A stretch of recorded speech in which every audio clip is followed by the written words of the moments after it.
The Message of Modern Science, Dr. Gerald Schroeder. When we live in the world trying to understand its origins and its development, there are questions that arise for believers, questions that arise for skeptics. I think it's useful to summarize at the very beginning these basic parameters, the questions that in fact shape much of the discussion. The first, I think, and the fundamental, literally the bottom line is, why is there existence at all? Why is there a universe at all? We get so involved in whether there's evolution or whether there is an evolution. Is the universe billions of years or millions of years or thousands of years old? All these questions are totally secondary to the most fundamental conundrum of all, that of existence. The universe exists. It didn't have to exist, or did it have to exist? That's the question. Does it exist forever, or was there a beginning to the physical universe that is predated either by other universes or by something we might call God or the laws of nature? We bypass this. I think Marshall McLuhan in his book, The Medium is the Massage, states it perfectly. We're not sure who discovered water, but we're pretty sure it wasn't the fish. When you live in an environment that is totally around you, existence, and also cognition, awareness, self-awareness, you just take it for granted. We take granted the reality of our existing, and we take for granted the reality of our being aware of ourselves, two phenomena that may not be easily couched within or answered by the physical dimensions of the universe. Another question would be, was the creation of the universe a willful act, or was it the result of some random quantum fluctuation that the laws of nature might have preceded the universe? Biblical religion or theology in general would hold that some non-thing, in the full word nothing, some non-thing called God, non-physical thing called God, produces the universe. That would be a willful act. The parallel would be some non-thing, the laws of nature, as it were, totally abstract laws of nature, no physicality, might also be timeless. Religion says God is timeless. Physics could say the laws of nature are timeless, laws of nature without nature. The aspect of the laws of nature as couched within quantum mechanics, the physics of the quanta, allows something to be created from nothing, provided you have a potential on which you can draw. Not a potential of anything physical whatsoever, just the potential of having the laws exist.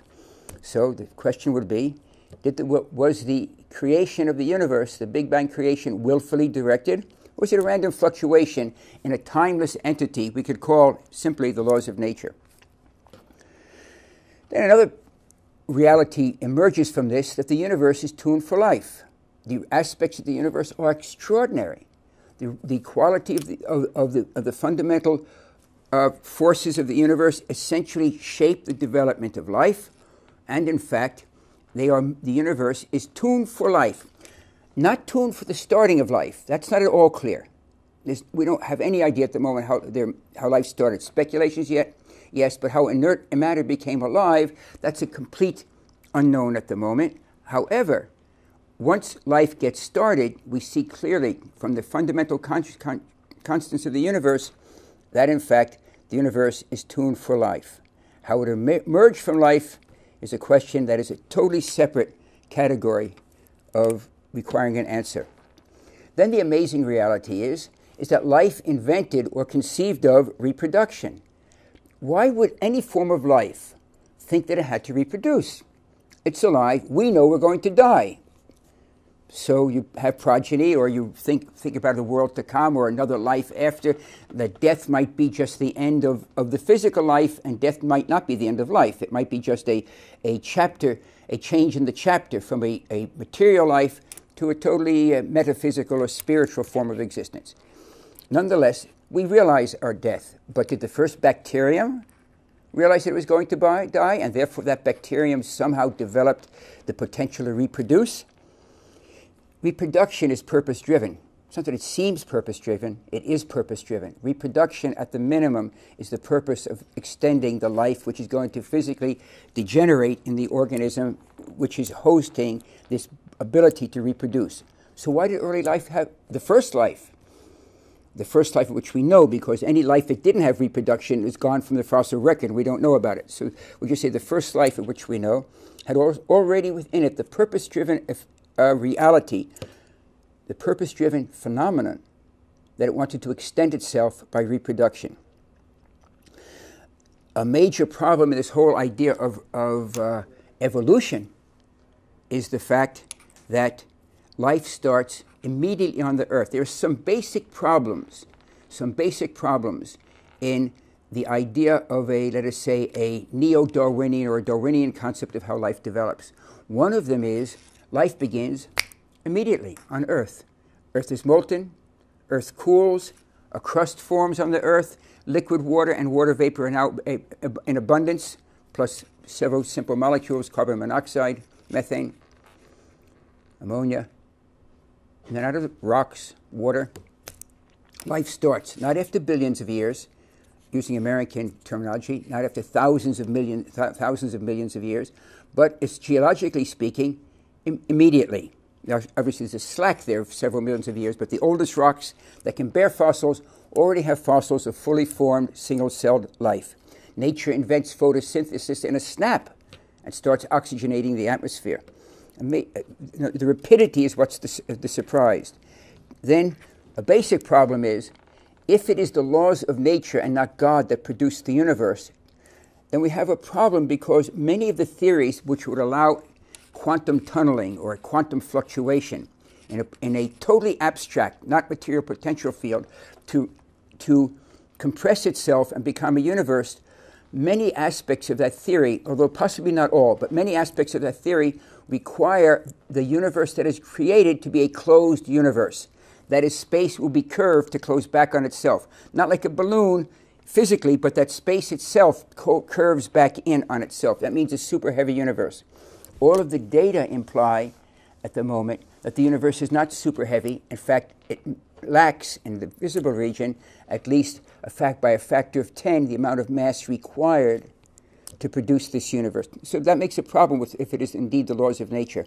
It may require some other understanding than quantum tunneling. Questions that a believer might have to confront would be, why is there evil in the world? I mean, if God is supposed to be wanting to create the universe willfully, I would rather think that God wasn't some kind of sinister being that create the universe, so there'd be things like cancer and people born crippled and crushed by earthquakes, innocent persons. So why does this exist? Biblically, there are easier answers for this. But a simple question is, why is there tragedy? Put it this way, why is there tragedy in a world created by a God, from a biblical point of view, that claims to be merciful? I mean, why would a God that self-describes itself in the second book of the Bible, Exodus, then have in the first book of the Bible, one brother murder another, Cain murder Abel, if in fact God is merciful? There are questions that within the text itself have answers, but these are challenges that are presented. If in fact God does in fact run the world, so why were there dinosaurs? The fossil record from before 65 million years ago, going back to about 225 million years ago, is replete with dinosaur fossils. But why would there, as an example, if God is running the world, why would God have dinosaurs to develop approximately 225 million years ago, exist for 185 million years till about 65 million years ago, and then be wiped out like that by what appears to be a massive meteor crashing into the Earth? And there's a force from outer space, literally a meteor, a force from outer space. If indeed that force from outer space, that meteor, was sent by God to destroy the dinosaurs and therefore allow mammals, which coexisted with dinosaurs during that entire 185 million year span, mammals and dinosaurs coexist, which is a finding only about 15 years old now, that mammals appear in the fossil record at about the same time that dinosaurs do. But mammals didn't get any larger than a few kilos, whereas dinosaurs were all over the place, swimming dinosaurs, crawling, gigantic, massive dinosaurs, running the ecology almost. And then suddenly they're wiped out and the mammals survive. If in fact that wipeout of the dinosaurs was a divine effect, it certainly was good for us because we're the mammals that have seen to have come from that line. Well, why have the dinosaurs in the first place? Let's just move the whole development of mammals back 185 million years. We could have solved a lot of problems by now. But the question that will remain is why, if God is running the world, have dinosaurs in the first place if they're only going to be destroyed? Then the question would be, is the creation of the universe, the creation of the universe produce a universe where life was merely possible, or did it produce a universe where life was inevitable? We see life appears, just look in the mirror. But the reality, the question does remain, was that inevitable or merely a possibility? A major problem, is there any objective evidence for God's self-revelation? Is there any evidence that is purely objective, that a skeptic could take and see that, in fact, there was a revelation by God? Those data are hard to come by. Final question that a skeptic might present, from a biblical point of view, is the archaeological record is astonishingly deplete with evidences of this self-revelation. So now just to jump quickly into a few of those, to expand on a few of those questions about why is there existence. That's a question we can't answer easily, or perhaps at all. The fact is we live in existence as the fish live in the water, and if there were not existence, obviously we wouldn't be asking the questions. Then the question would then be, but the universe that is created is so finely tuned, what are the implications? Well, we talked about this once before. Scientific American thinks the fact that the universe is so finely tuned is simply because there are many universes. Parallel universes really exist. There are many universes, and most universes may not have life, but our universe is just right for life, and therefore we have life in one of the universes of the many that exist. The logic, which we talked about once before, is quite extraordinary. Scientific American, the article by There Are Many Universes, and here is the logic in one of the arguments. In 4-color printing, so it shouldn't be missed by the reader of the journal, which I would think when you look at the logic, the editors might have been happier if in fact it had been overlooked by the reader. Evidence for other universes. Cosmologists infer the presence of parallel universes by scrutinizing the properties of our universe. These properties, including things like gravity, the strength of the forces of nature, the number of observable dimensions of space, length, width, height, and the dimension of time, those 4 dimensions. These properties were established by random processes. You have to get the mindset here. These properties were established by random processes during the birth of the universe. Yet they have exactly the values that sustain life. So Scientific American realizes that the most widely read materialist journal, materialist orientation, most read science journal in the world, establishes that, in fact, yet these properties of nature have exactly the values that sustain life. What's the deduction from this from a materialist point of view? This suggests, since these values are exactly right to sustain life, that there must be other universes that have other values and don't sustain life. Hence, the cover can say parallel universes really exist. Well, that level of logic, since our universe is good, there must be bad universes, is about as convoluted as one can imagine in the development of a logic of why there's a universe. Next would be on this agenda of trying to just quickly go through this whole flow from a creation to our existence. The Big Bang did not produce one iota of solid matter. It didn't produce protons and neutrons and electrons. It produced light beams, super energetic light beams, electromagnetic radiation. And these light beams eventually became alive. Now, it is quite a stretch of the imagination that light beams can become alive by themselves, but all of physics holds by that. Interestingly, there are ancient commentaries that hold by it also, but just stay with, let's stay with the physics of today. The Big Bang produces light beams. Somehow, by the discovery of Albert Einstein, the famous equation E equals mc squared, the light beams become solid particles of quarks. They become protons, neutrons. We have electrons. We now have the building blocks of atoms. A proton actually is the nucleus of a hydrogen. These protons, neutrons, electrons rapidly draw together. We get hydrogen and helium. There are some nuances in the process which lock the universe in after the first 3 or 4 minutes to be primarily, almost entirely in fact, hydrogen and helium. Hydrogen is great for making stars, but it's not good for making people. It just doesn't carry it off. You need things like carbon, oxygen, nitrogen, iron, potassium, calcium, the heavier elements. So what happens? In the alchemy of stars, as the gravity pulls together this hydrogen, and helium squeezes it tighter, and the hydrogen is used up, and the star implodes and explodes. In these processes within the furnace of the stars, the hydrogen, the helium, almost like nuclear Lego blocks, are built into heavier elements: hydrogen, helium, lithium, beryllium, boron, carbon, nitrogen, oxygen, up the periodic table. And the elements of life now are in the universe, made from the hydrogen of the creation, which was made from the energy, the light beams of creation. So now we have light beams manifesting themselves as the heavier the elements.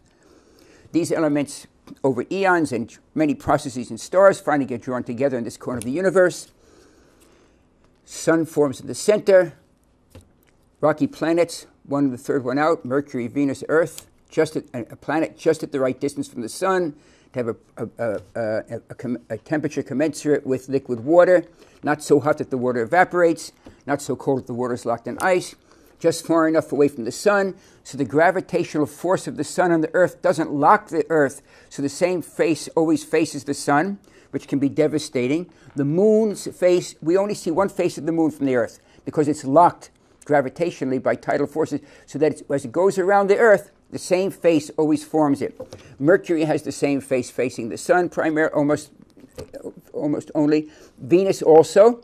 They're both too close. The Earth just happens to squeeze just far out into a habitable zone where it can rotate on its axis, thus distributing the intense energy of the sun over the entire surface, has just the right tilt, an excellent tilt of the axis, so that heat is distributed winter, spring, summer, and fall over both hemispheres, has one of the largest moons in the solar system, which helps maintain the stability of this 23-degree angle tilt that gives us so beautifully this distribution of heat.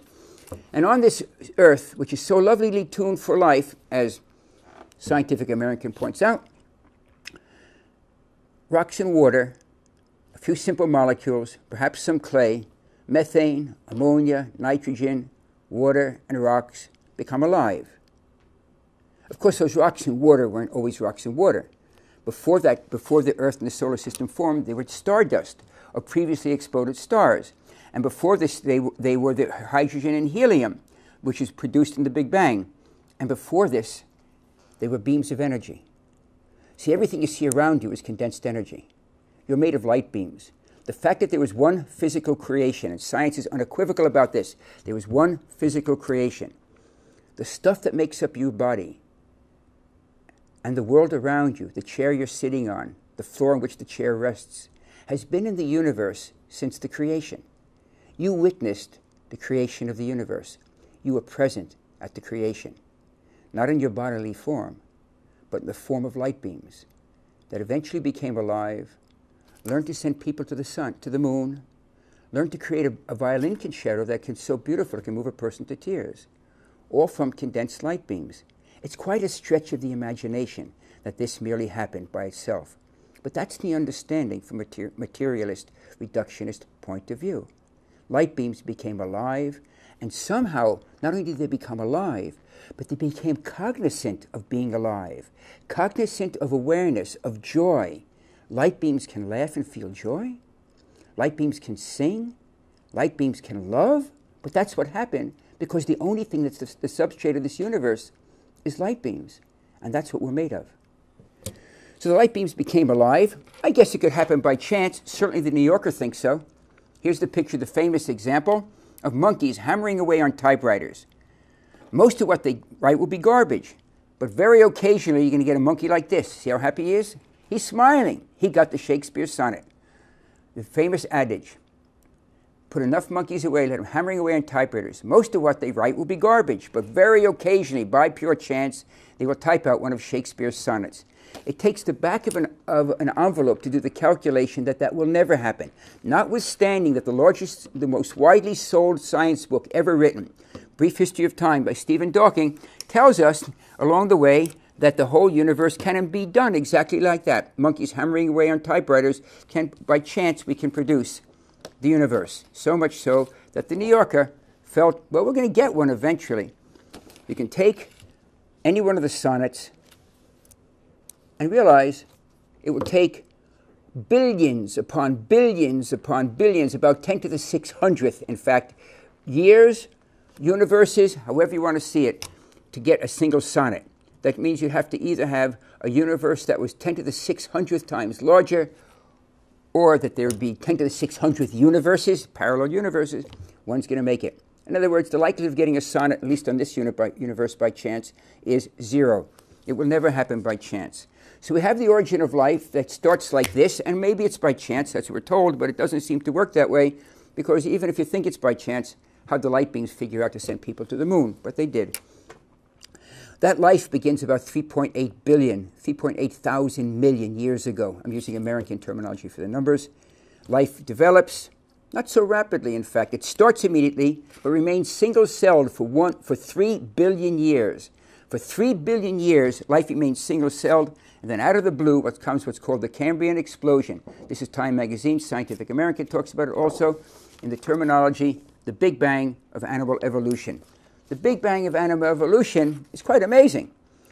It's described quite succinctly in Scientific American that every phylum that exists today came into being simultaneously. There are approximately 34 animal phyla.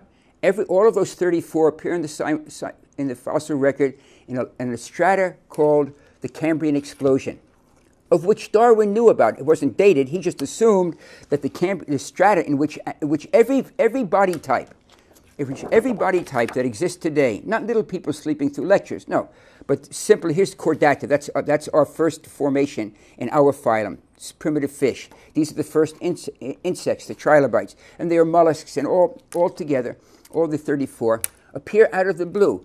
3.8 billion years ago. 3.6, 3.7, approximately 3.8 billion years ago, water forms, life begins. For 3 billion years, life remains one-celled. Then out of the blue, the Cambrian explosion produces this menagerie of life. These are drawings from the American Museum of Natural History that I showed on Time Magazine. In that life already are eyes. Every phylum that has eyes today appeared in the fossil record for the first time with eyes. Now that's quite amazing. So Darwin assumed there were other fossils would be found that would show a difference. Well, other fossils have been found. It becomes worse and worse, constrained for these explosions of life, these punctuated of life, and hence the journal Science, which is the leading overall peer-reviewed science journal in the United States, had an article in 1995 by Robert Kerr said, "Did Darwin get it all right?" Did Darwin get it all right? The subtitle was, no, Darwin didn't get it all right. That species appear in the fossil record with an amazingly un-Darwinian abruptness. What does it mean? It means we certainly don't understand what's going on, and it is interesting to see how one of the leaders in this understanding that life became by random reactions, how this person had the fortitude mentally to change his opinion. It's George Wald, Nobel Prize winner, professor of biology, Harvard University, wrote an extraordinarily interesting article called The Origin of Life. The Origin of Life, 1954, it was based on the thesis that, in fact, life could start by random reactions. Scientific American, The Origin of Life, George Wald. Wald becomes a Nobel Prize winner for discovering the role of vitamin E. I think it's E, maybe it's A. Yeah, beg your pardon. In the functioning of the retina. Here's what he had to say in 1954. However, remember, water, first life, water appears here, and in the 1950s and 60s, the first fossils were only 500 million years ago. So there were like 3 billion years of blank space in there in which life was thought to have evolved. So he's talking about these 3 billion years for the random reactions. However improbable we regard the event of the origin of life or any steps that it involves, given enough time, it will almost certainly happen at least once. And for life as we know it, once may be enough. Time is in fact the hero of the plot. Get the hubris here. Time is in fact the hero of the plot. The time with which we have to deal is nearly 2 billion years. What we regard as impossible in human experience is meaningless here. Given so much time, the impossible becomes the possible probable, the probable virtually certain. One has only to wait. Time itself performs the miracles. That's 1954. Comes 1970, another Harvard professor in 1975 and 76, Elzo Barshum, discovers that the oldest big fossils that we have, fossils that you can easily see, do indeed date only to about 600 million years, about 500 million years ago. But the fossil record Professor Barshun discovered goes back 3.8 billion years or 3.7 billion years. But it's one-celled. Before the Cambrian explosion, there are close to 3 billion years, 3,000 million years of one-celled life. One-celled, one-celled, one-celled, and then out of the blue, this explosion of life. And based on that, 25 years later, after 1954, Scientific American reprinted Wald's article with a retraction. He retracted the article, although stimulating, this article probably represents one of the few times in his professional life was wrong. Can we really examine his main thesis and see, can we really form a biological cell by waiting for chance combinations of organic compounds? This would require more time than the universe might ever see if chance random combinations were the only driving force for life. Since 1979, you will not find in peer-reviewed journals the fact that life started by random reactions. You will always find that a catalyst is required, a force is required, something is required in the environment that forces the life to occur. Wald, being intellectually honest and strong of character, in 1984, 5 years after the retraction and 30 years after his article about random reactions producing life, which led research off on a wild goose chase for about 25 years, Wald writes the following in an article published in the International Journal of Quantum Chemistry. The quantum phenomena has changed our understanding of the universe. And here, listen to his wording, it's exquisite. On his retraction, not of his article, but his previous thesis that the world was totally materialistic. This is the man that said time, in fact, performs the miracles. You notice that leaves something out. It has occurred to me lately, this is Wald, direct quote, in the International Journal of Quantum Chemistry, 1984. It has occurred to me lately, and I must confess with some shock at first to my scientific sensibilities.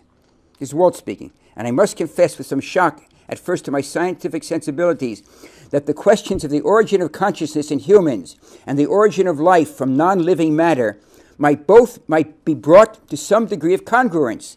This is with the assumption that mind, rather than emerging as a late outgrowth in the evolution of life, has in fact existed always as the matrix, the source and condition of the physical reality. That stuff of which physical reality is composed is mind stuff. It is mind that has composed the physical universe, that breeds life, and so eventually evolves creatures that know and create science and art and technology, these animals, humans. In them, the universe begins to know itself. Had Wald studied a bit of his heritage, you might have seen that in Kabbalah, was talking about it for the last 2,000 years. But quantum physics caught up with it also. James Jeans, the mathematician. There's a wide agreement which on the physical side of the sciences approaches unanimity, that the stream of knowledge is heading towards a non-mechanical reality, that the universe begins to look more like a great thought than a great machine. Mind no longer appears to be an accidental intruder in the realm of matter. We are beginning to suspect that we ought to hail mind as the creator and the governor of the realm of matter, not, of course, our individual minds, but the mind in which the atoms out of which the entire universe has grown exist as thoughts.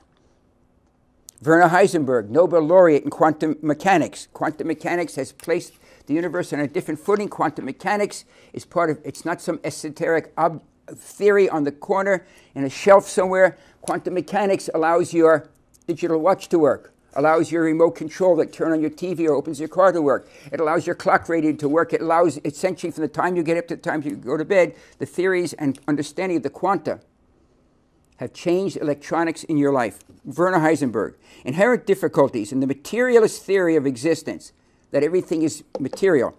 The materialist theory of existence have appeared very clearly in the development of the physics of the 20th century. This difficulty relates to the question as whether the smallest units of matter, such as atoms, of which we and all objects from bacteria to galaxies are composed, are ordinary physical objects, whether they exist in the same way as flowers and stones, that you can touch them. Here the quantum theory has created a complete change in the situation. The smallest units of matter are not, in fact, physical objects in the ordinary sense of the word. They are ideas. Erwin Schrödinger, winner of the Nobel Prize the year after Heisenberg, both again for quantum mechanics. So in brief, we do not belong to this material world that science constructs for us. We, the awareness of being ourselves, are not part of it. We're outside. We're only spectators. The reason why we believe that we are in it, that we belong to this picture, is that our bodies are in the picture. And that is the only way of our minds communicating with them. The reality is there's a substrate that has allowed this phenomenal complexity to exist, that things like DNA itself is complex, but it's a closed book. The real complexity of life is not in the DNA. The real complexity of life is the reading of the DNA, of which, of course, the DNA is self-structured to develop a system that can read it. The reading of the DNA, the complexity of life, is overwhelming. The question is, from where does it arise? How did light beams manage to do all these things, let alone to wonder about them? Because that's what's happening. We're condensed light beams. It sounds corny. We're condensed or poetic, that we are they're made of stardust, but we are. 5 billion years ago, everything you see around you, including what you see in the mirror when you brush your teeth in the morning, was stardust. And it just happened to become alive. And that stardust was made of the initial elements of the universe, the hydrogen and the helium, and a few other elements. And those elements were made of quarks, and those quarks were made of the light of creation. The light of creation shines in everyone. You just have to let it shine forth.